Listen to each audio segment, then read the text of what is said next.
étant moi-même un des fondateurs de ce grand mouvement de lutte émancipatrice qu'est le RDA, et assumant depuis plusieurs années des responsabilités à divers titres dans ce pays, j'ai été souvent sollicité pour livrer mon mémoire, égrener mon souvenir sur la marche difficile mais merveilleuse de notre mouvement.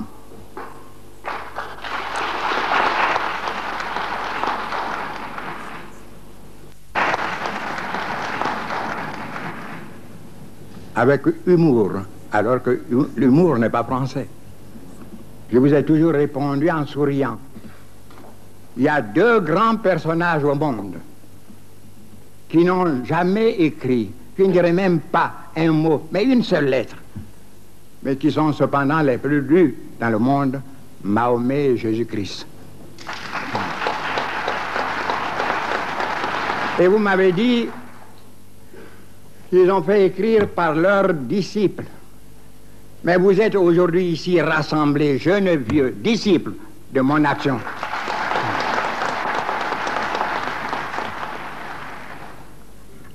Je romps aujourd'hui avec le silence.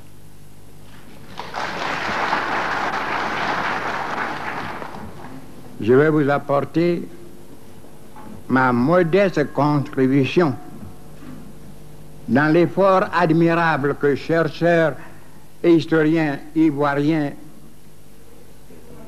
accomplissent pour faire connaître l'histoire authentique du RDA, évitant ainsi les histoires.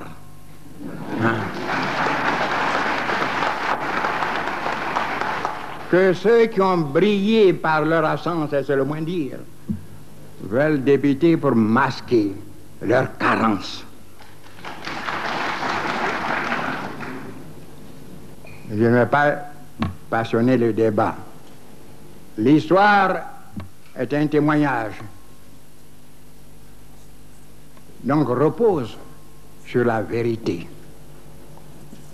Et la vérité, vous le savez, est très belle quand elle est nue, quand elle n'est pas affublée de ce vieux tissu déchiré qui masque sa divine beauté.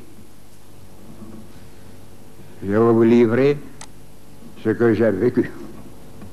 Et je me propose ce matin, dans un premier temps, de vous faire un bref exposé sur les problèmes essentiels qui ont motivé la naissance et la vie de notre organisation.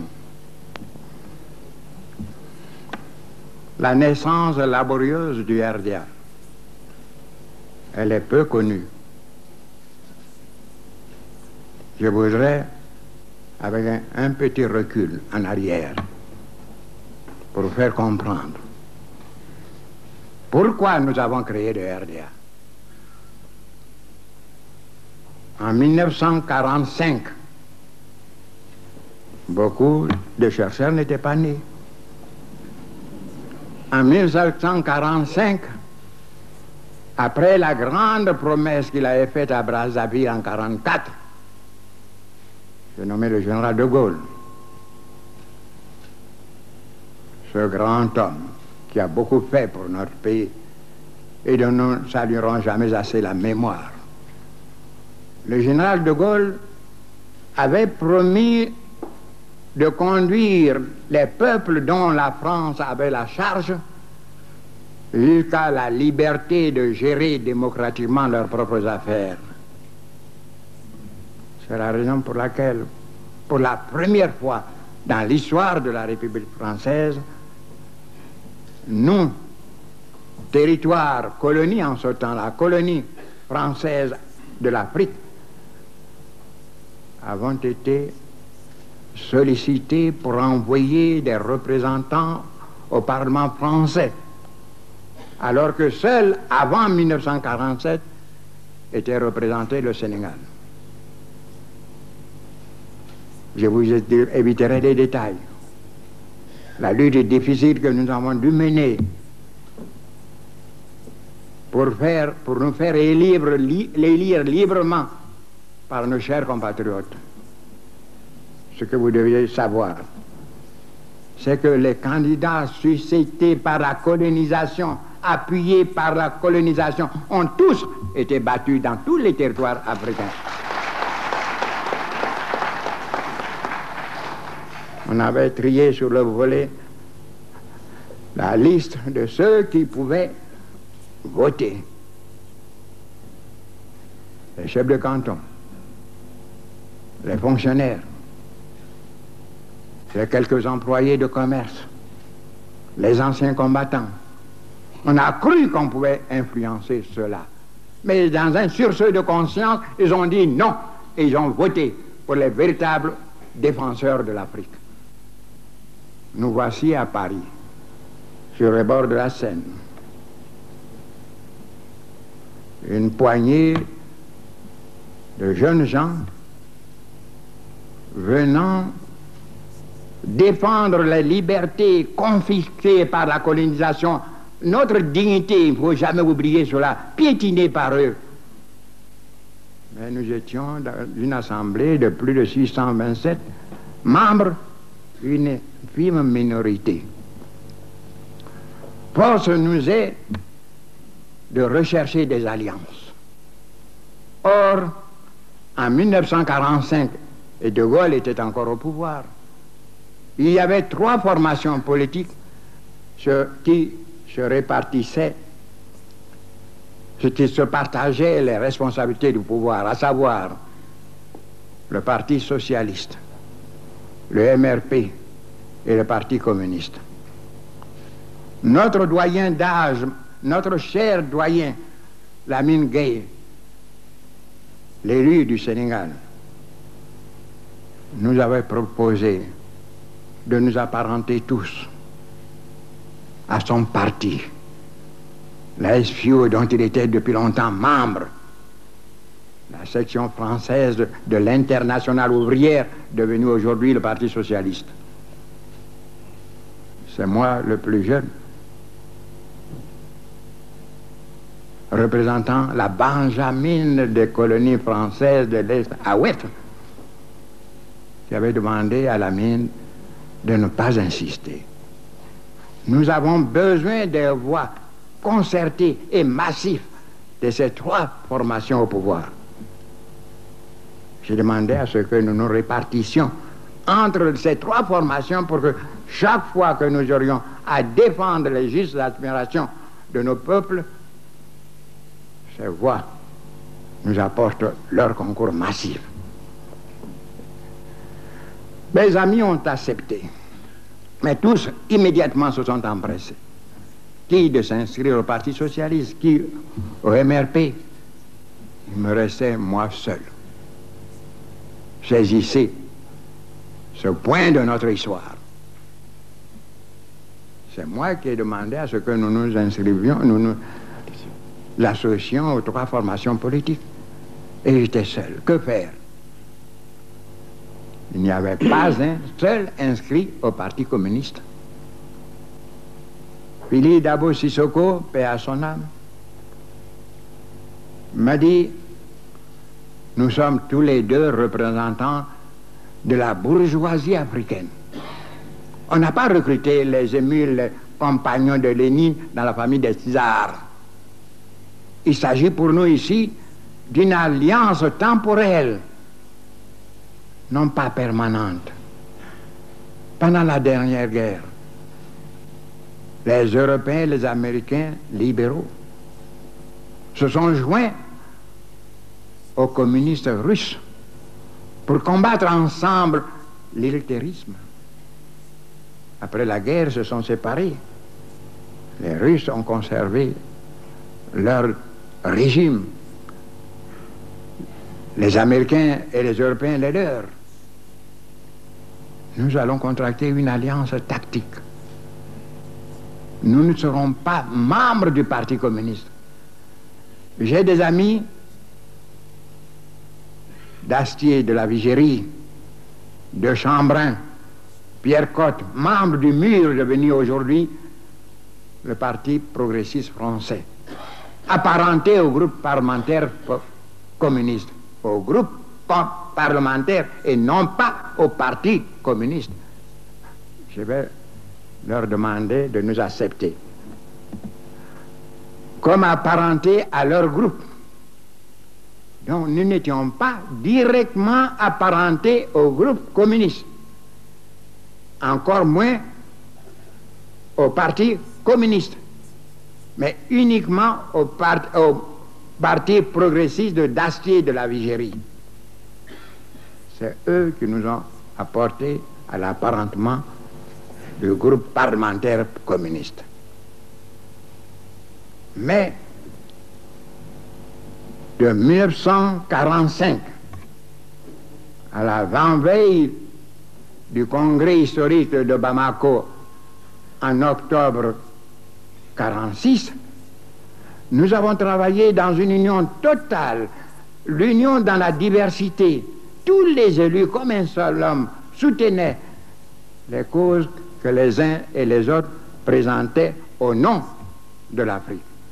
C'est ainsi que quand j'ai présenté la loi abolissant le travail forcé et qu'on a voulu retarder ce vote en me proposant des décrets vite irrévocables, mes amis comme un seul homme m'ont soutenu dans mon entêtement de faire voter une loi et non pas un décret.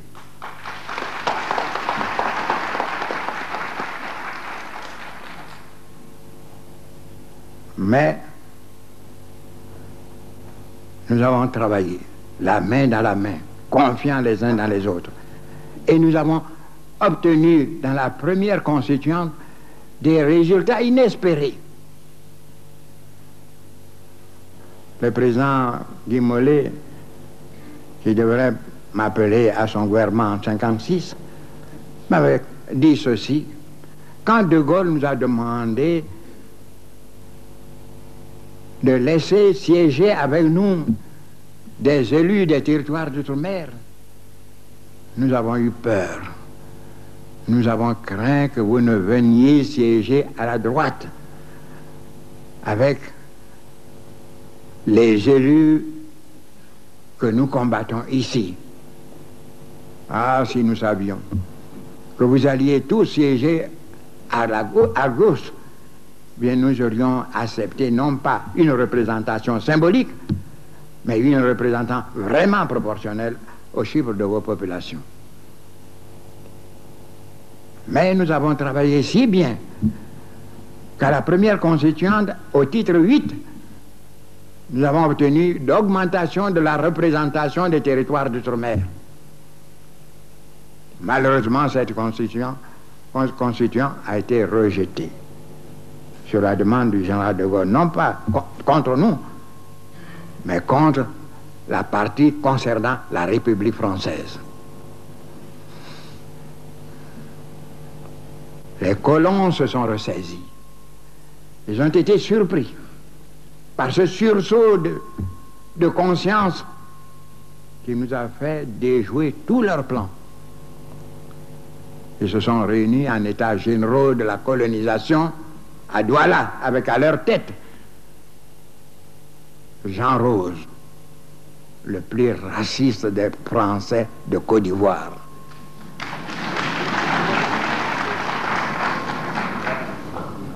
Et ils ont envoyé une délégation à la suite de leur délibération pour attirer l'attention des parlementaires français. Ils ne doivent pas se laisser abuser par une minorité d'élus africains, des bourgeois qui veulent remplacer les Européens, les Français, dans l'exploitation et la surexploitation de leurs propres frères. Leurs arguments ont porté. Et nous avons vu avec beaucoup de tristesse Herriot descend de son siège présidentiel pour prendre la parole et demander le rejet du titre 8 qui nous avait donné tant d'espoir. Et il a conclu son discours par ce mot que nous n'oublierons jamais. La France ne veut pas devenir la colonie de ses colonies. Ceci a été salué par un tonnerre d'applaudissements et le 8 a été rejeté. Alors nous nous sommes réunis pour tirer la leçon de ce débat. Et nous sommes dit, avec une apparente raison, ils ont dénoncé à ce que nous étions élus seulement par une minorité d'Africains. Or, ce n'est pas nous qui avions établi le collège électoral. Ce sont les colons qui, voulant avoir un nombre restreint, facile à influencer, ont trié sur le volet la liste des électeurs au niveau de nos territoires d'outre-mer.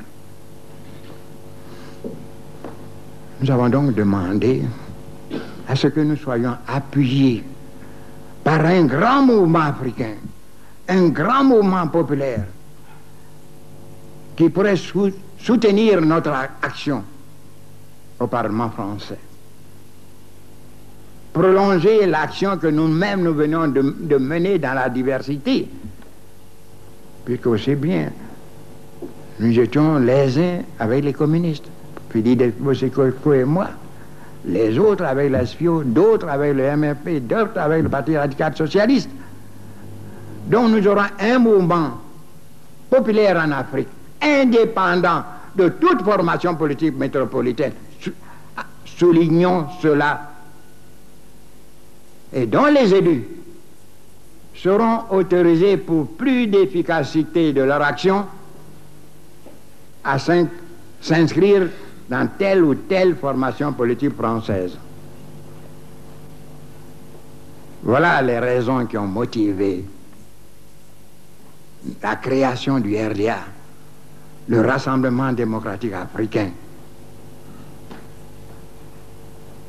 Nous étions tous unanimes à inviter toutes les populations de l'ancienne Afrique équatoriale, Afrique occidentale, à se retrouver sur la demande expresse de Philippe Dabo Sissoko à Bamako, sur les bords du Niger.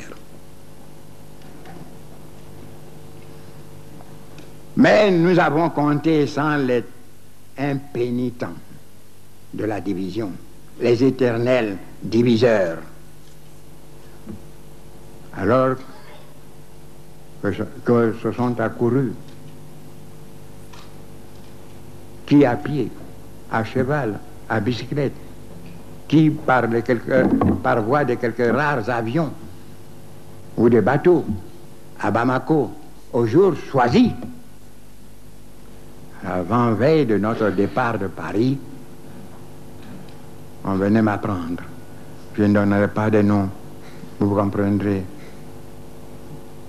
Ayons pitié pour ceux qui ont trahi. On est venu me dire que tous les signataires du manifeste refusent de rejoindre Bamako sur la pression de la rue Oudinot. Je vous épargne les moyens de pression.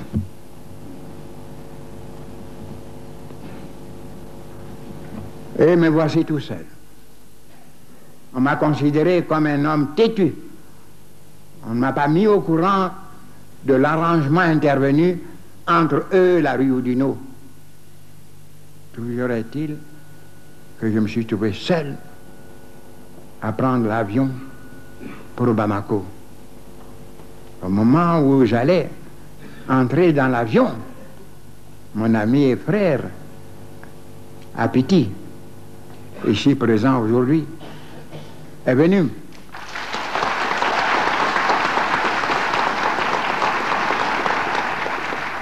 Est venu me dire fraternellement, tu as toujours douté de moi. Mais aujourd'hui où tout le monde t'abandonne, je viens avec toi à Bamako.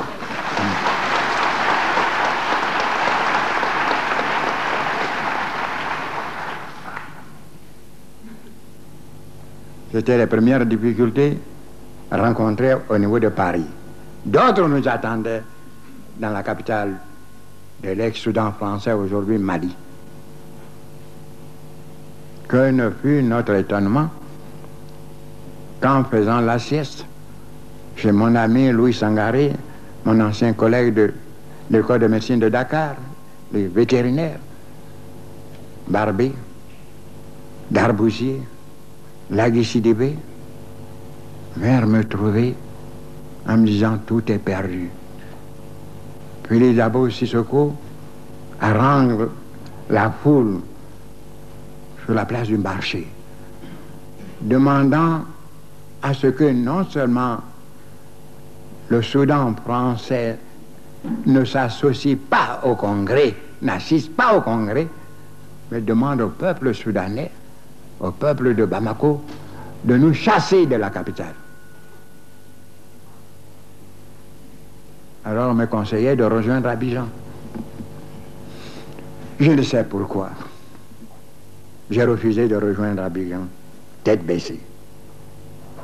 J'ai demandé à aller sur la place du marché. Vous avez vu le camion dans le couloir, le camion dans lequel Pili Dabo Sissoko avait installé le micro. Et à 100 mètres du marché, j'entendais distinctement sa voix. Oufoué m'a rendu d'immenses services, mais ce n'est pas une raison suffisante pour adopter et vous faire adopter sa détestable politique. Je tombais des nues. Nous étions tous les deux apparentés. Et c'est lui-même qui m'a amené à l'apparentement par l'intermédiaire de son ami d'acier de la Vigérie. J'ai pu, on me connaissait de nom au Mali, d'aujourd'hui, mais peu me connaissaient de vue. Comme je suis petit, j'ai faufilé jusqu'au camion, j'ai sauté dans la carrosserie.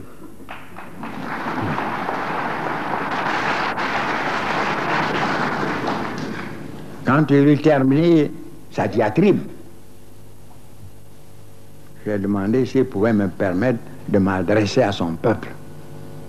Avec beaucoup de suffisance, de oui, parce qu'il a cru que la cause était déjà entendue. Nous n'admirons jamais le courage, le nationalisme éclairé de nos frères du Mali.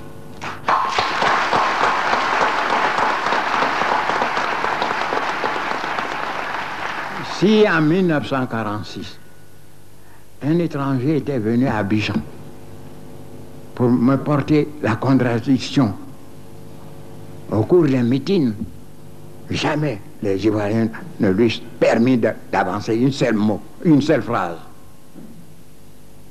Mais les Maliens m'ont entendu.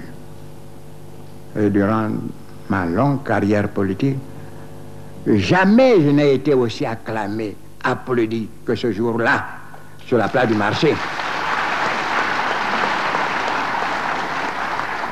Qu'est-ce que je puis leur dire? C'était la véritable improvisation. Mais elle a porté.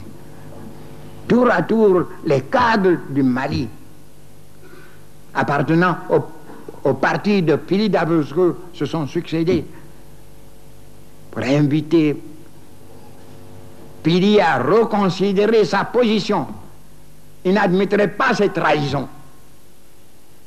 Ils choisiront, s'ils persistent, Oufoué comme le seul défenseur, le seul député du Soudan et de la Côte d'Ivoire.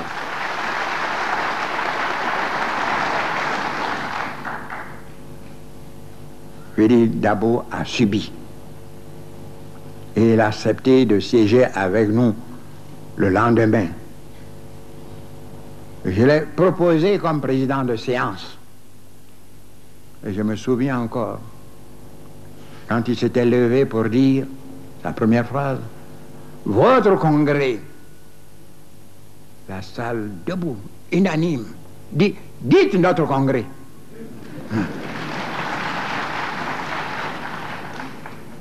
Il a répété 2 fois, mais la 3e fois n'a pu tenir et il a dit « Notre congrès ». Ainsi, nous avons pu, puisque m'avait cédé aussitôt la parole, nous avons pu délibérer librement, avec l'accord de nos frères et le soutien populaire de nos frères du Mali. Il y a eu un débat qui est déformé par certains d'entre les témoins. Il y avait 2 thèmes, pas un troisième, 2.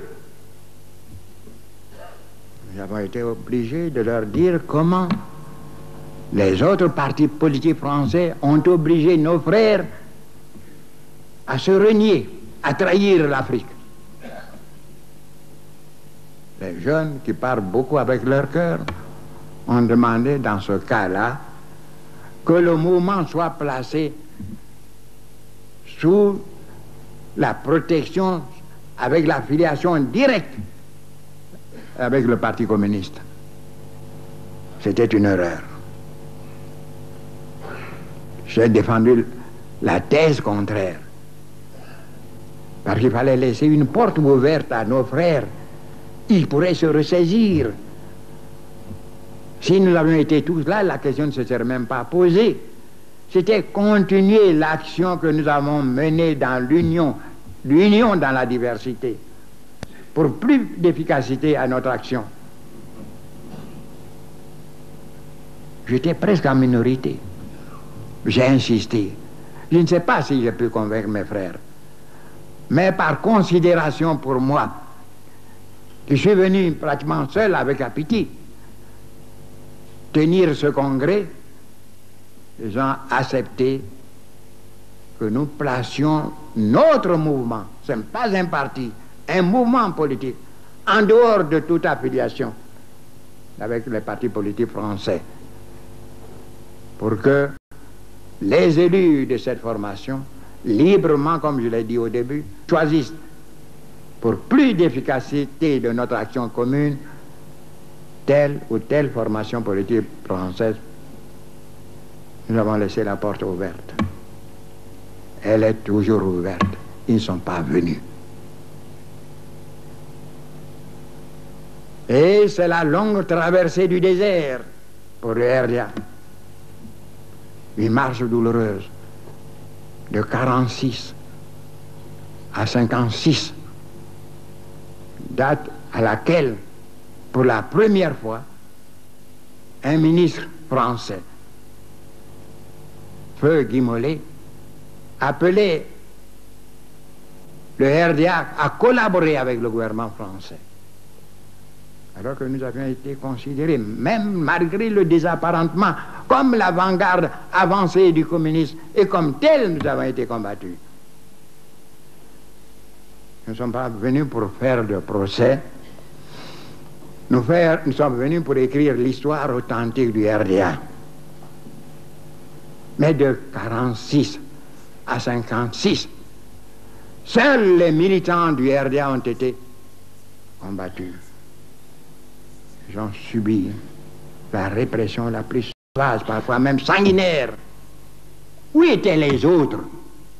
Il y a beaucoup qui veulent parler de la lutte anticolonialiste. Pendant ce temps-là, de 46 à 56, ils étaient avec les formations qui réprimaient.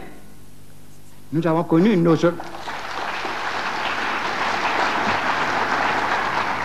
Certains étaient membres du gouvernement. Nous avons connu nos soviétos.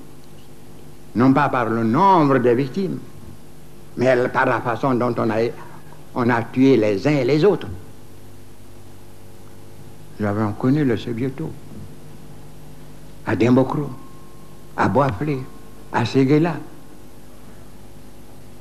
On a fusillé froidement des manifestants sans armes, comme à Soviéto. Personne ne nous a aidés à défendre la mémoire de ceux-là. Certains même, à l'Assemblée, ont pris la parole pour nous faire passer, nous, assassinés, comme les assassins. Oubliez tout cela. Je vous ai dit à maintes reprises, chez nous, que c'est un homme qui tue l'éléphant, mais c'est plusieurs qui en mangent.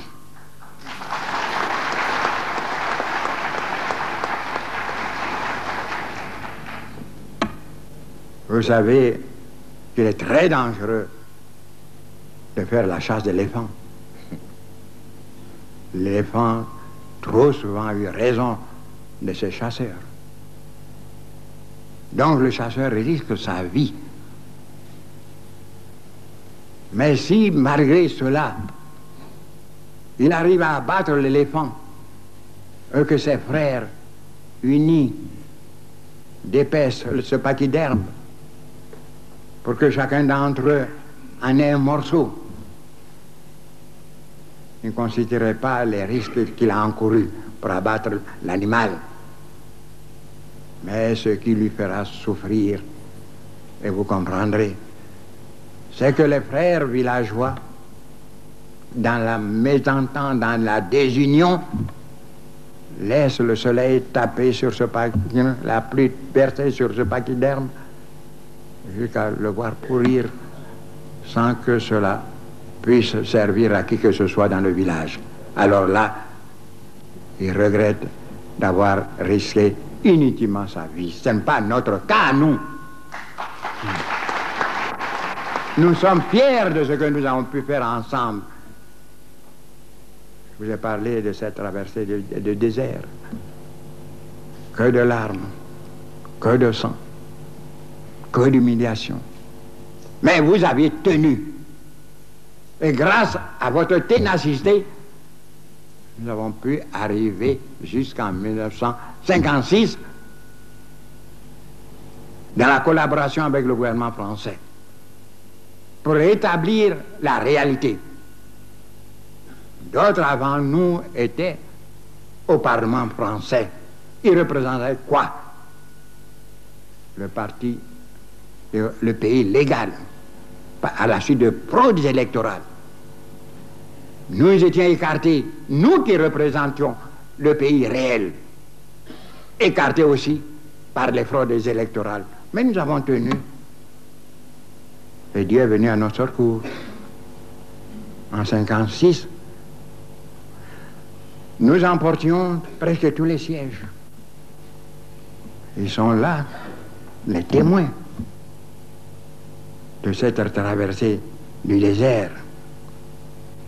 Ceux qu'on a écartés de l'Assemblée nationale française à la suite d'une élection dont les fraudes ont été autorisées par la rue Oudinot.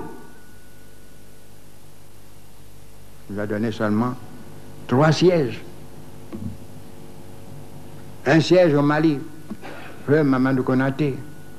Un siège à Brazzaville, feu Chikaya. Un siège à la Côte d'Ivoire, votre humble serviteur. Tous nos braves coalitions ont été écartés. Ils étaient là. Ils nous représentaient au Tchad. Il a été remplacé par un chef analphabète. Monsieur le chef de canton, sous 4. On pourrait même dire 4 sous.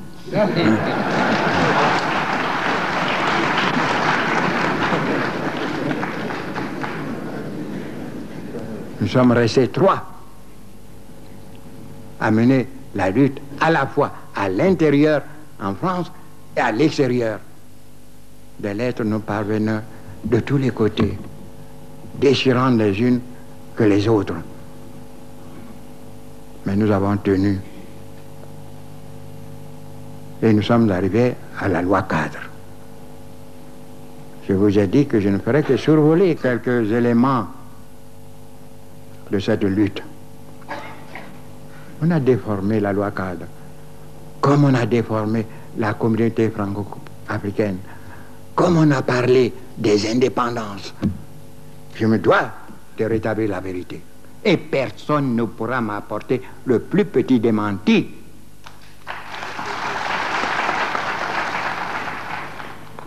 L'histoire est un témoignage. J'ai les hommes, j'ai les faits écrits. Les autres parlent. Ils ne peuvent rien apporter de précis, rien. Parce qu'ils n'étaient pas témoins de cette lutte-là, dans cette lutte. Je vous ai dit qu'en 1944, le général de Gaulle avait promis au nom de la France de nous conduire jusqu'à la liberté de gérer démocratiquement nos propres affaires. C'était là l'essence même de l'indépendance des pays africains francophones. Nous avons perdu 10 ans dans la division. On ne se battait plus contre le colonialisme, on se battait contre le RDA partout pour nous obliger à nous battre sur 2 fronts à la fois. Nous avons résisté. Guy Mollet, qui a compris la leçon de son prédécesseur, Daniel Meyer, qui disait qu'on ne traite jamais avec des amis, mais avec des ennemis. Si c'est nous les ennemis de la France, d'ailleurs, c'est ainsi qu'on nous étiquetait. On doit traiter avec nous, mais pas avec ceux dont ils ont assuré la représentation en France par suite de fraudes électorales. Guy Mollet a compris. Il a envoyé au lendemain de notre victoire ce Cazel présent dans cette salle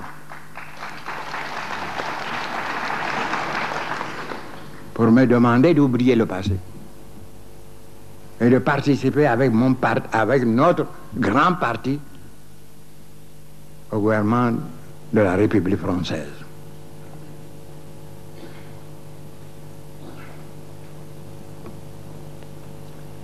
Defer était à l'outre-mer. Moi, j'étais à la présidence du Conseil, chargé des problèmes des étudiants. Mokhtar Mbow vous la rappellera toujours, et à d'autres témoins. Mais chargé aussi de travailler avec Defer. Defer connaissait ses amis. Il doit vaincre leur réticence. Je connais mes frères africains qui ont trop souffert et qui étaient pressés d'en finir. Ils voulaient qu'on allât plus vite. Mais il faut avoir les voix nécessaires pour faire voter le texte. Les socialistes et les communistes étaient d'accord pour nous soutenir. Les autres formations étaient quelque peu réticentes. Et je prends un exemple pour illustrer ma pensée. Le texte a failli capoter au sujet d'un passage. Lequel? Vous savez qu'autour du président représenté par le responsable du gouvernement français, le Conseil de ministres pouvait être mis en minorité par l'Assemblée territoriale. Donc, une crise pouvait survenir. Et les autres formations politiques françaises, en dehors du Parti socialiste et du Parti communiste, ont exigé avant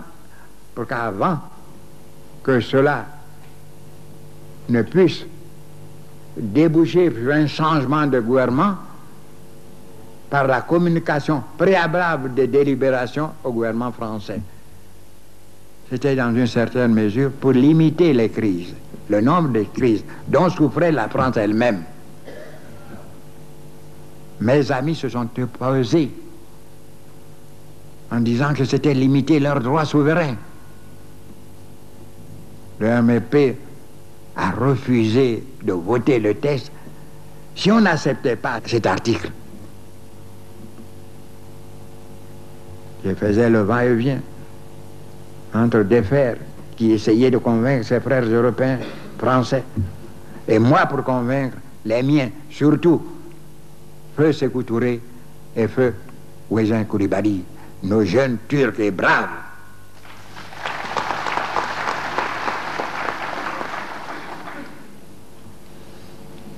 Finalement, ils ont accepté. C'était à 3 heures du matin que, avec leur accord, donc l'accord du RDA, le texte a pu être voté. Si je le rappelle, c'est que quelque temps après, notre frère Ouezin Coulibaly, vice-président du conseil de Haute-Volta, aujourd'hui Burkina Faso,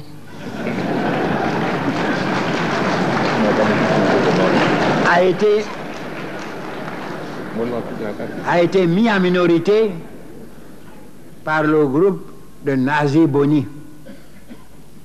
Et tout de suite, sans avoir communiqué le résultat du vote au gouvernement français, ils ont désigné Nazi comme vice-président du Conseil. C'était une erreur. Bausman est là. Il était membre de ce gouvernement. Ouezin l'a envoyé auprès de moi à Paris. Je me reposais à la campagne de faire, entre-temps, acquitter, parce que moi j'étais le ministre permanent. C'était son collègue Jacquet, et qui a accepté parce qu'il ne connaissait pas le texte. Et j'ai protesté, et Chaman Dalmas, au téléphone, a dit, demandons l'avis du président Houphouët. J'étais à la campagne, on m'a saisi. J'ai dit, c'est illégal. La désignation de Nazi Boni est illégale. Et j'ai demandé à Ouezin de m'envoyer certains de ses collaborateurs, conduits par Bausman qui est là, ici dans cette salle.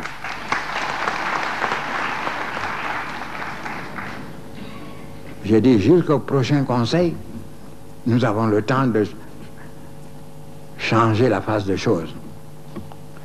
Maurice Yameogo, avec 3 de ses collègues de Koulougou, n'avait pas été élu sur la liste des RDA de par la faute de Konombo ici présent.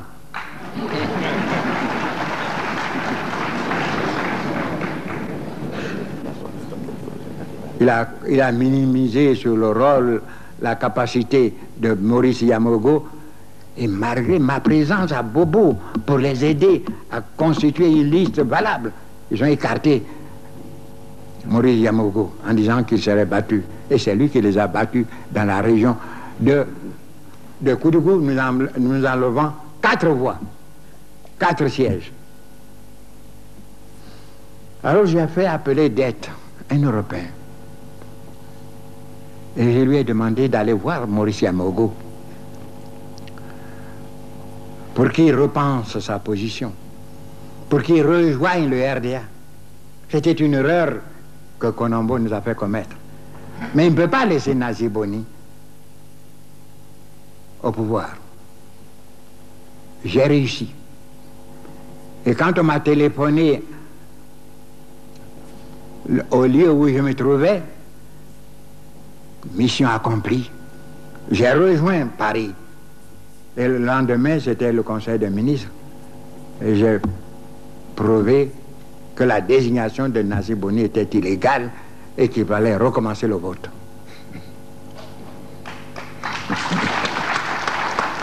Ce qui a été fait avec les 4 voix de Maurice Yameogo, nous avons renversé la situation et Ouezin fut maintenu au pouvoir. Jusqu'à cette journée tragique où nous l'avons perdu à Paris. Et quand je lui ai demandé, sachant que le mal qui le rongeait allait l'emporter, l'homme courageux qu'il était, c'est lui qui nous consolait, alors que nous savions qu'il était perdu. Et je lui ai demandé, mon cher frère, la convalescence sera longue, mais pendant ton absence, qui devrons-nous appuyer dans la direction des affaires de la Haute-Volta? Et c'est Ouezin qui a désigné sur son lit de mort Maurice Yameogo. C'est pour cela que nous l'avons appuyé et qu'il a conduit le pays à l'indépendance avec nous. Voilà, nous avons terminé avec la loi cadre. Ce n'était pas l'indépendance, c'était l'autonomie, mais pas suffisante, puisque le représentant de la France était le président du conseil de gouvernement. De Gaulle arrive, revient au pouvoir qu'il avait quitté en janvier 1946. Il me fait appeler à ses côtés. Il me demande de participer au comité chargé de la rédaction de la nouvelle Constitution. Nous étions 4 ministres d'État. Guy Mollet, Flimelin, Jacquinot et moi. Pompidou, qui devait devenir Premier ministre, était directeur de cabinet. Et c'est Debré qui était le rapporteur de la commission. Il y avait 2 commissions. Une constitutionnelle qui siégeait sous la présidence du général de Gaulle à Matignon. Et une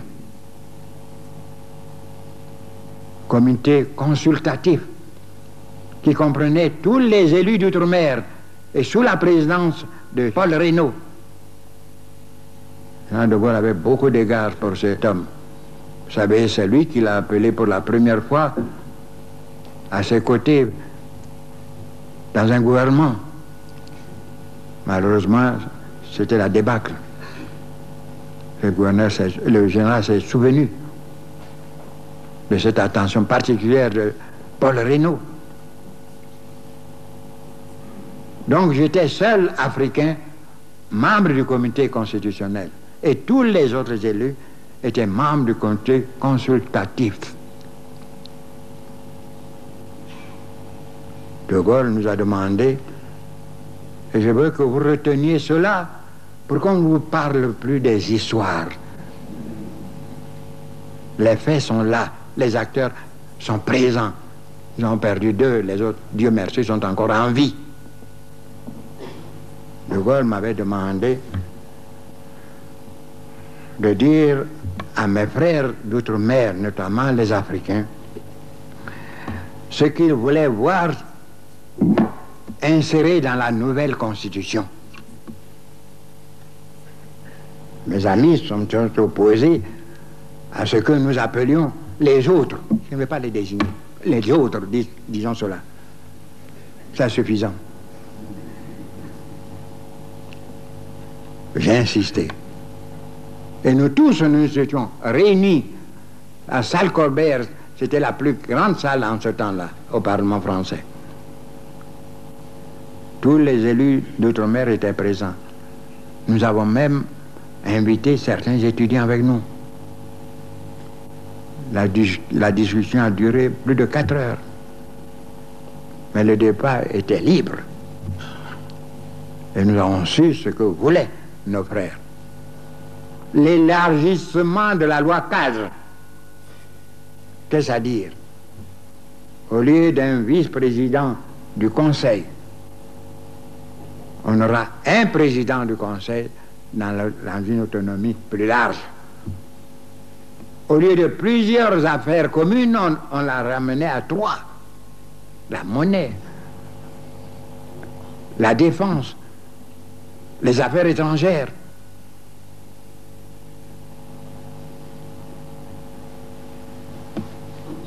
Et nous avons désigné, après débat, 3 de nos militants, 2 RDA et 1 non-RDA, pour tirer la leçon du débat et préparer un mémorandum. J'ai désigné Sékou Touré,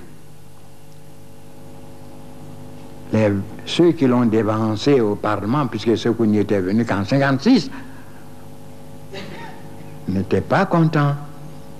Mais j'avais toujours fait un faible pour ce garçon. Même dans la dure période de nos différends, j'ai considéré cela comme une sorte de délit mineur. Ce coup m'avait été recommandé par sa grande-tante, fille de Samori, et j'avais donné ma parole. C'était un dépit amoureux entre Sékou et moi. ce qui était intervenu à la suite de son choix en 1958. Mais les dépits amoureux peuvent conduire parfois au suicide. Or, je ne voulais pas mourir.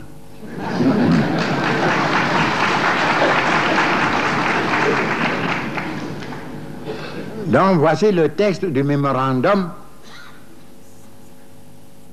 rédigé par 3 de nos collègues. Lisette, ici présent.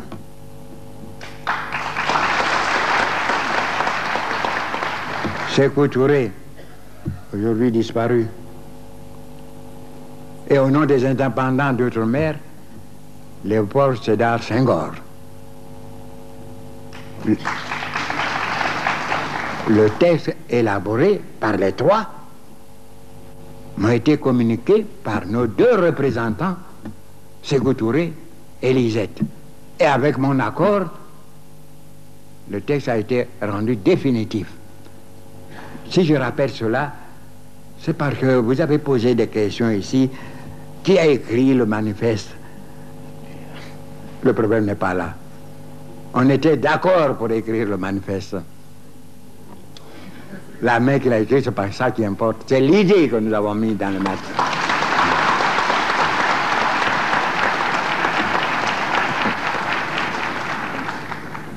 Donc, 3 de ce mémorandum, les mêmes, ont été remis. L'un par Sékou Touré au général de Gaulle. Le second à Debré, rapporteur de notre commission, par Léopold Sédar Senghor. Le 3e par Lisette, à moi, chargé de défendre au sein de la commission le mémorandum.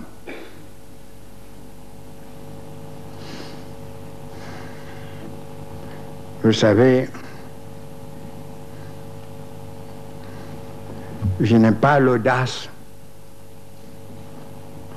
de certains. Et je les excuse. Ils ont l'audace parce qu'ils ne savent pas. J'ai la prudence de celui qui sait un peu.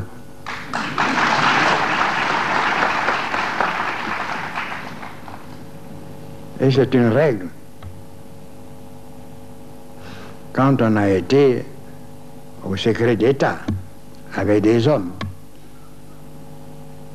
on ne peut écrire son mémoire. Si vous voulez faire appel à certains de vos collègues, vous devez recevoir préalablement leur accord. Cazer est ici. Le président Guy Mollet devait écrire son mémoire et voulait me soumettre un passage pour recueillir mon avis. C'est de règle.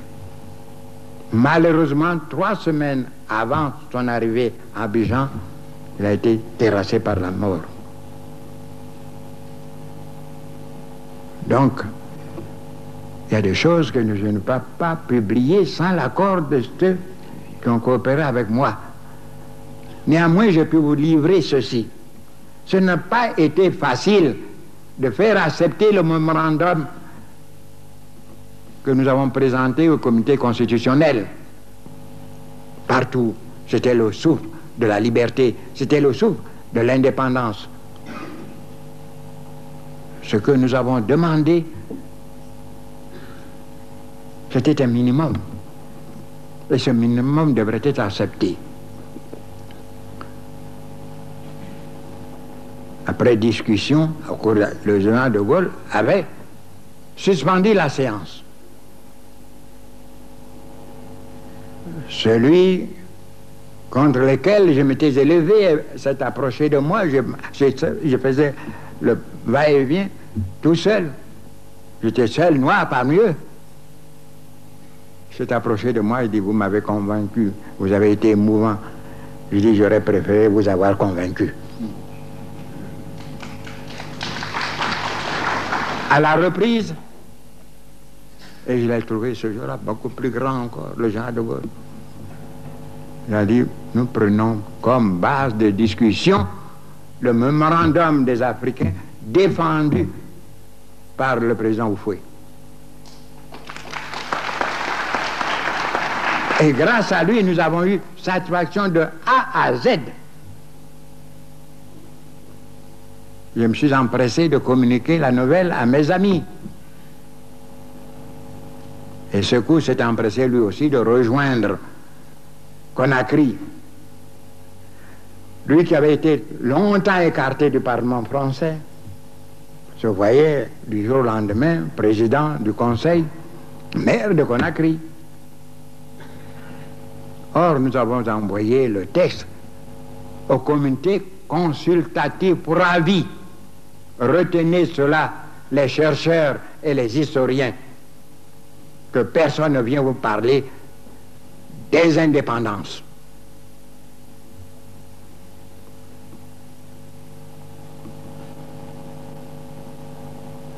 Le texte nous a été renvoyé après une série d'amendements.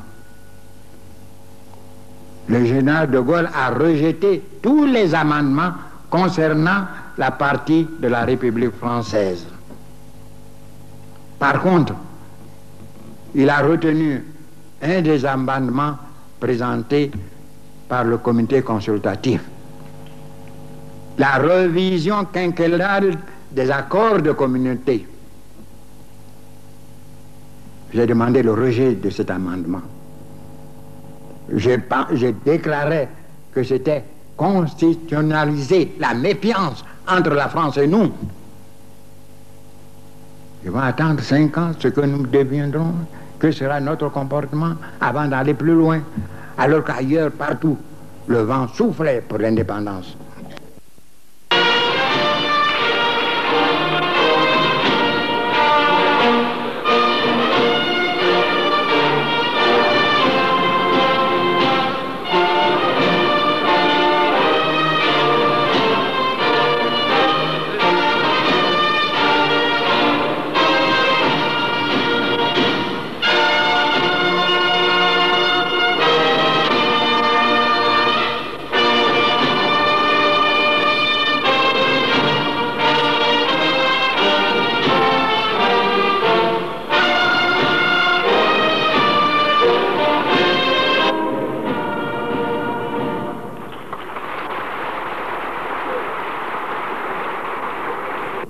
Vive le PDCI RDA. Pour que vive, forte, prospère, fraternelle, notre Côte d'Ivoire bien-aimée. Je vous remercie.